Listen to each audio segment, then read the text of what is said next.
So I'm reading one-star reviews of my most favorite movies, and let's see how unhinged people really are, and I can see what bad taste people really have. So the first one is going to be The Notebook. If I want all of you forever, you and me, every day. you haven't seen The Notebook, it's basically a movie about two teenagers from opposite sides of the track who fall in lust. So the first one says, hands down, one of the worst movies I have ever seen. This film presents the scourge. Is that how you say that? Scourge of Alzheimer's. The ending is absurd, almost laughable, and the notebook winds up being a preposterous Grimm's fairy tale with a happy ending. Ugh. How do you not understand that sometimes movies can be unrealistic and ridiculous? Yes, the ending was ridiculous, but it was cute. How do you not love that ending? They literally, spoiler alert, this video will have spoilers, okay? So, yeah, but they literally died together. It was the best ending you could ever have. I would say in life, that's literally how everyone wants to go. Wouldn't you want to go, like, with your spouse peacefully in bed? However, like, when I watched it, like, recently, I'm thinking about the reality of it and how the kids will have to suffer now that both of their parents are going at the same time. Like, yeah, it's pretty horrible. But, I mean, come on.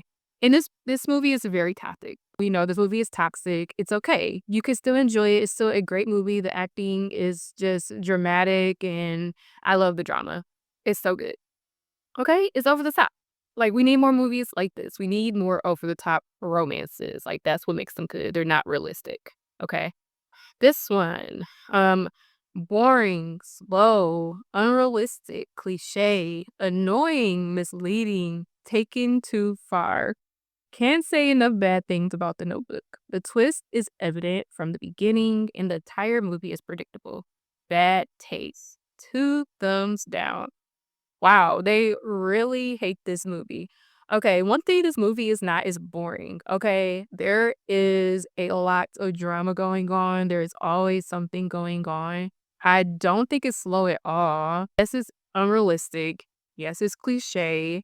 And cliche in the sense you get the, common we're from two different worlds type of thing or type of trope, but it's really well done in my opinion. How is it misleading? That's actually kinda crazy. Misleading in what way? I feel like they were just adding additives just to add them, just to, like, make more of a point that the movie was bad and just add as many words as they can, because how is misleading how? What? Yeah, that's a weird take. Yeah, and I would say the twist is kinda predictable, but that's okay. Even if you figure it out, like, what the twist is, I don't think it was really trying to fool you or kind of not really let you know what was going on or didn't want you to figure it out. Like, yeah, it was pretty apparent, but you kinda gradually kinda understand what's going on, but I don't think it was meant to be like, plot twist. You just didn't understand the movie, okay? You just didn't understand. Didn't get it. Okay, so the next movie is Bring It On,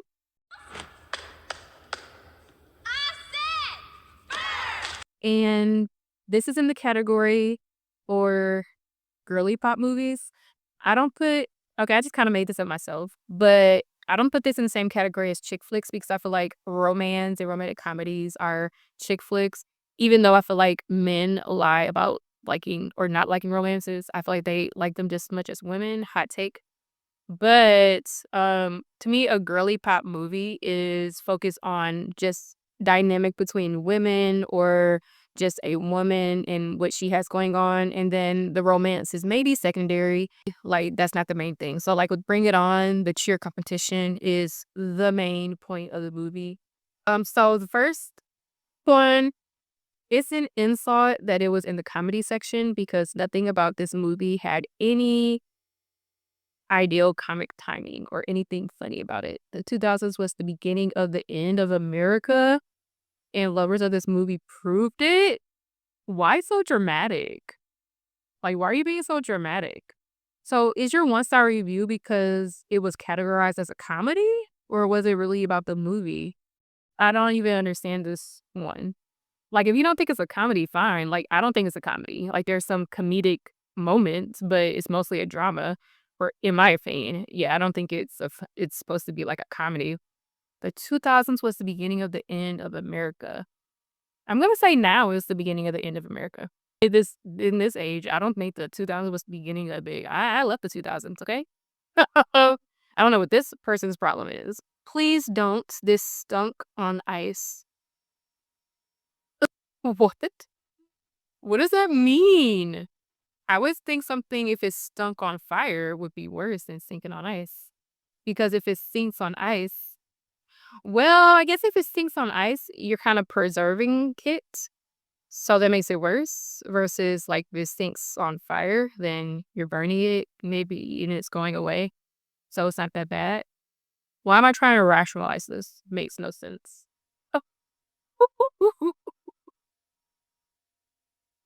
Okay. Don't expect any girl on girl action. Turns out there was none. Wow. Did you really watch this movie only to see if girls would make out with each other? You're a loser. I think you're watching the wrong thing. Like, I think you need to go to some type of hub if that's what you're trying to watch and not a movie with a plot. This movie could be compared to Chinese water torture. It isn't so bad at first, but the longer you sit there, the worse it gets. I like that metaphor, analogy, simile, analogy. I think I could say analogy. I think that works fine. It's a it's BS because the movie gets better, you know, as the movie goes on because the stakes get higher. I can't even think of her character's name right now. But yeah, Kirsten Dunst, she's like totally in the dark about how screwed she is. And then she is finally revealed to her that everything she's known is a farce. Farce? Oh, why can't I don't know words today. Everything is a lie, okay? So she finds out everything's a lie. So she has to like just totally restructure the team and their cheers in their performance. And it all just falls apart. The stakes are way higher the further into the movie it goes.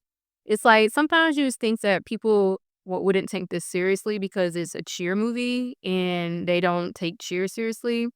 But I think it's just like any other competition, sport, it's important to these people. Like, I don't get the point of football, but people take it very seriously. So, it's all about what you value. But I think it's very interesting. Okay, so for my comedy section, it is anger management. He buns my. Oh, shit! I said over easy! This isn't my most favorite comedy, but it's up there because it's so ridiculous, but then it's not. And then why is Jack Nicholson in this movie? It's just super weird, but he is hilarious. Like, he's like so unexpectedly casted, in my opinion. And this movie literally offends like so many different groups of people, but then it kind of walks the line because it offends, but then it really doesn't in a sense. So, oh, and I love Adam Sandler in here. He plays like this timid character. So good. I love it. It's so funny to me. But this is kind of long, okay? Okay, so this is an utter travesty of a film. All jokes absolutely missed the mark by 5,000 miles. I didn't laugh a single time and ends up feeling like torture corn. This movie is about a man being manipulated by everyone around him and utterly gaslit. It has a horrible moral, which is basically beat up people you don't like, and you end up just feeling bad for Dave. This poor man went through 2 weeks of hell just so his sadistic cow of a girlfriend could be amused. And as I write this, I just feel purely empty. Dude, you are being so dramatic. It is not that serious. Like, calm down. The whole point of the movie is to torture him. That's the whole point. That's what makes it funny.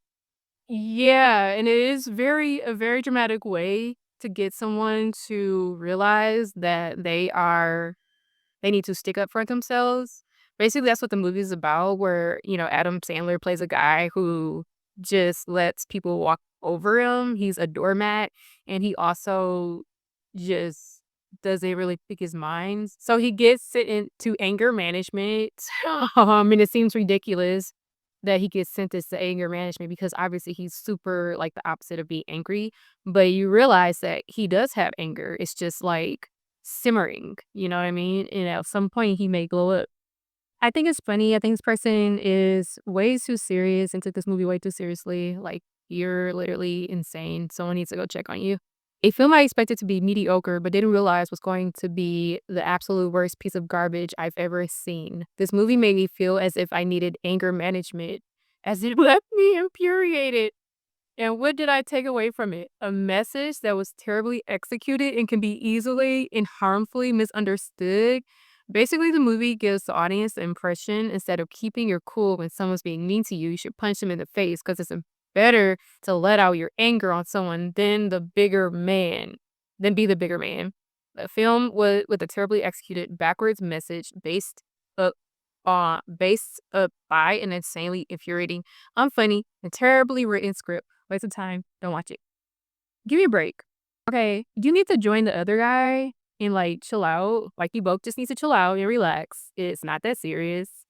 It's a comedy. Like, comedies are supposed to be absurd, and when comedies are absurd and they don't take themselves seriously, that makes them funnier. You know what I mean? Why are you watching a comedy movie to get a moral message on anything? It's I mean, it does really have a good message and it plays out like pretty ridiculous. No, you shouldn't go beat up your school bully who turned into a monk and still continues to make fun of what he did to you when you go confront him. No, you shouldn't beat him up, okay? You should know that. Like, are you an adult? You should know that, okay? But, yeah, the underlying message is, yes, you should stand up for yourself. You shouldn't let people walk over you. You do it in a constructive way that's not gonna put you in jail. Okay, so this is my, drama category. So I chose The Best Man. Woo! You know, you got some nerve. Best Man is basically about, some college friends who get back together for one of their friends' wedding. And I love this movie so much because this is like peak Black Hollywood. It has Morris Chestnut, Nia Long, and Sanaa Lathan. And then it has one of the dumbest main characters you will ever meet, but he literally gets what's coming to him and is so satisfying. So yeah, I love this movie. Okay, so the first one says, I no longer want to see the sequel. That's literally all it says. That's it. Okay. I don't know why so many of these movies center around four college friends as they enter a new phase of their lives. So is that not why you liked it? Are you just tired of that theme in movies, I guess? Which I mean, I get it because I'm honestly tired of movies center or shows. Honestly, it's really shows that are centered around kids in high school. Like I'm over it. But that doesn't make them bad shows. And if that's what you're tired of, why did you watch the movie? Honestly, I couldn't find too many bad reviews of The Best Man, so that's pretty good. So if you haven't watched it, go ahead and go watch it. So for historical drama, my all-time favorite movie is definitely Gladiator. And I will have my vengeance in this life or the next. And it's the movie about a gladiator. It's not absolutely historically accurate. I believe I haven't watched this in a minute, but I watched it a few times, but it's been a while. But I believe the emperor is Marcus Aurelius, who is like every dude bro's favorite person. So there are some historical elements of it, but they do take liberties. Of course, it's a movie, they always do. So the first one star review, weird movie, which wasn't fun. Just watching it will pretty much disappoint every history fan as myself. But hey, that's just my opinion. Yeah, that is just your opinion, which is a bad opinion. You used to be able to enjoy a movie without watching it. Like if you're a historical buff or history buff, you should be able to enjoy a movie without always pointing out that's not accurate. That's inaccurate. That didn't happen. Like, shut up and just enjoy the movie. Like, it's Hollywood. Like, of course they're gonna make crap up. That's what they do. Wow, just wow. It lasted 20 minutes before I hit off. It seemed like a poor TV movie with unearthed. I'm sorry, but and I don't give any merit to, like, the Oscars, but some movies do deserve that award and some are complete trash. I don't agree with it. But I feel like Russell Crowe did phenomenal. Would you call this a hero's journey type of movie? Probably not, but he gets his revenge in the end. He basically goes through so much tragedy. And then when you experience it and see this, like there's one scene like you can never forget that is so heart-wrenching. And then for him to then still after that event go through so much more trauma to where he has to fight for his life. And I really like how Russell Crowe played this character because he still comes off like he had emotion. He's emotional. He is a feeling being, but he still kind of passed this stoic nature to him. Maybe I should go rewatch it. It's been a while. There was not one single authentically original thought in this film. The story is weak, the characters are one dimensional. I could have cared less what happened to the gladiator himself since the film's setup of him was non existent. I knew this was a disaster when 650 people in the IMAX theater laughed simultaneously when the maid peeked around the column to spy on what was supposed to be an intense moment of political treason. The movie was fake from the first frame to the last. Again, it is a movie. There are gonna be some elements to it that are not realistic. I highly doubt there was not one single authentically original thought in the film. I mean, I guess if it's a historical drama, you're basing it off history, so but then you said it's fake. I don't know. What do you want? Um, like, what do you want here? The characters are one-dimensional. I disagree with that. I feel like Russell Crowe's character and I don't remember, I'm not one for remembering characters' names, okay? Forgive me. But, yeah, Russell Crowe's character, like I said, he gives off emotion, like, he's not just this tough guy. Like, you see emotion, you see him crying and upset, but he still has this stoicism to him. He's still kind of like quietly seething because he wants his revenge. And this he made this review in 20 or he I don't know he or she made this review in 2024. This movie came out in 2000, but if you watch this in the theater with 650 people, I'm assuming you watched it when it came out. So you're telling me you came back 24 years later just to make a review of this movie, a bad review of the movie? I get it. I appreciate the dedication because honestly, I still had to give a mechanic a really bad one-star review from like 3 years ago, and I'm still gonna do it. I just haven't got around to it 'cause I'm lazy. The last one is for kinda like I guess you would call this a thriller, which is No Country for Old Men. Call it. Call it, yes. If you have not seen No Country for Old Men, I think it's best if you go into it blind and not really knowing what's about.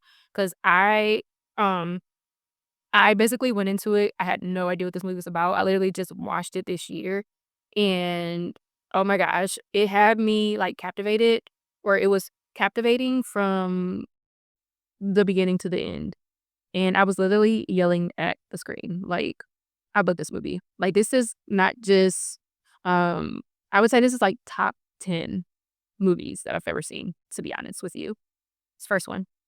When you realize the simple messages and commentary about violence and evil and are awaiting any social redeemable value, what? When you realize the simple messages and commentary about violence and evil and are awaiting any social redeemable value and a non-ending meaning, there is no end to unexplainable evil. I feel this highly touted movie was about 2 hours long. How do I redeem the time wasted by watching this? Why is this sentence so long and weird? Like, can we talk about your run-on sentence? Seriously, what are you saying? I guess he's just saying that the message is simple. It's just a commentary on violence and evil and how there's no end to it and there's no reason for it. It's just something that happens, I guess. Which if that's all you took from this movie, then I think you really need to reevaluate yourself. There's so many different messages and themes that I found in this movie. For instance, like the title, I didn't really understand why the title was called No Country for Old Men. And maybe I still don't know, but was it Tommy Lee Jones plays the sheriff, and of course he's an elderly man. And I like getting into the movie, I kind of felt like he was left behind. He was always one step behind. So I think there's, when you get older and you get elderly, society kind of does leave you behind. And you kind of, there's like this ageism and disrespect for the elderly, I feel like in America, to where, they don't have a voice and then you're just kind of forgotten when you get to be elderly. And I feel like this movie really shows that because in the end, I'm not going to tell you, but yeah, I just feel like the sheriff is just kinda, like, always one step behind and just getting left behind in a sense. And, yeah, that's just one major theme that I got from this, and it really makes you think just how, other societies, they treat their elderly, and we we just don't treat our elderly very well. Stupid, takes forever to get going, waste of time.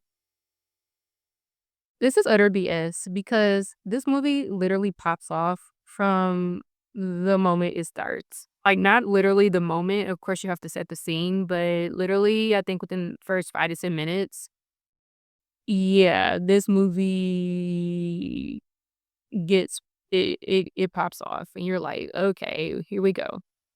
So, you, sir or ma'am, you need to get off TikTok, okay? Delete TikTok. Your attention span is trashed. This person has definitely yeah, you're definitely spending way too much time on TikTok. Disjointed, unclear, pointless. Very disappointed. So you're slow. Okay.